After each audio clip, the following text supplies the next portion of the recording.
11 a.m. at Kolebu Teaching Hospital. I was here to do a story on how the hospital had been charging patients more than 100% increment in hospital cards.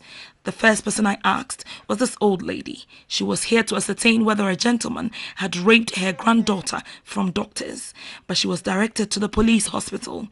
We were touched by the story and began interviewing the mother of the raped victim. Her daughter was raped by her boyfriend, Ai.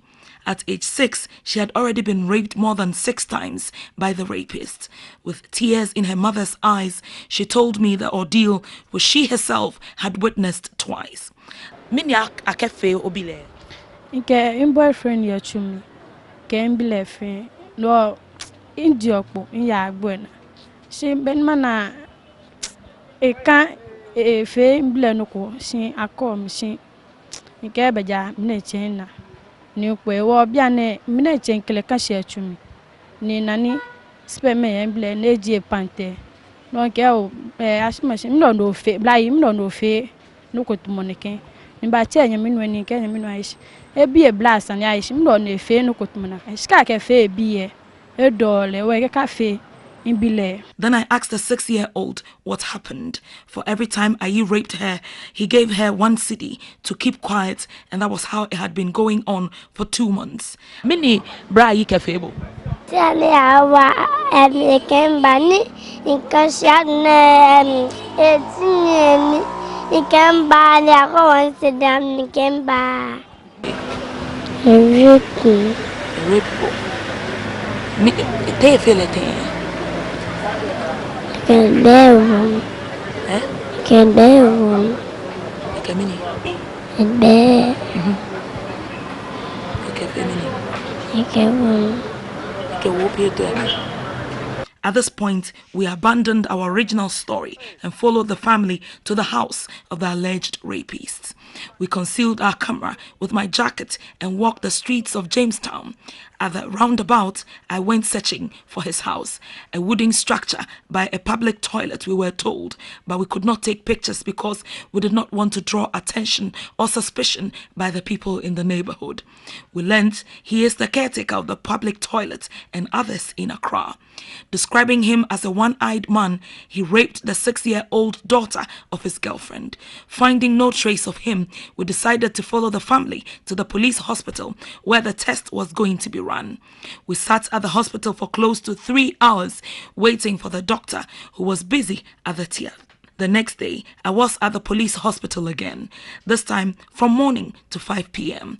At the hospital, 2 other girls had been raped. One was already pregnant at age 13, and the second child was also raped from Jamestown, the same place the 6-year-old was raped. One of the 13-year-old rape victim was brought to the hospital by neighbors who were disturbed by the incident. They told me she had been raped repeatedly and her clitoris had come out of her vagina. Her rapist walked freely and not even her parents, who knew about the matter, bothered. Close to 5 p.m. when the 6-year-old victim was called, I was still at the hospital. I learned all rape cases come here to be examined before the police can pick up the rapists. At this point, all other patients had to be catered for before the victims are called in because the process is long. I think that the frustration is too much, and I would rather wish that in such cases, those who can afford private services should be allowed to have that done, so that the time spent on this will be reduced, so that frustration will not cause us to throw our arms in the air and leave the girls to suffer. I learned from the doctor the child had been defiled repeatedly, but since the rapist was too big, he could not break the hymen.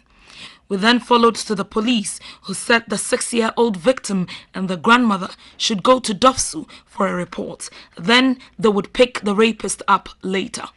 But the police warned me it was going to be a fruitless journey, since the people in Jamestown will usually prefer out-of-court settlements and are usually paid by the rapists. True to what the police warned me about, the matter had been in limbo since.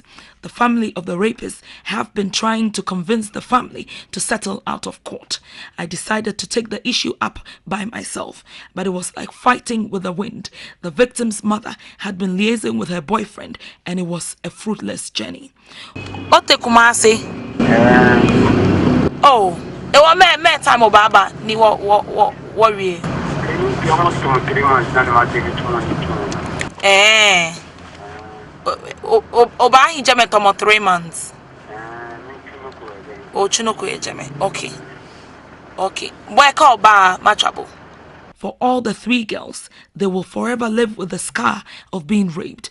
Justice may never be served, not because the police did not try, but their families rather took a soft stance and left their rapists to walk free. Odile Fori, TV3 News.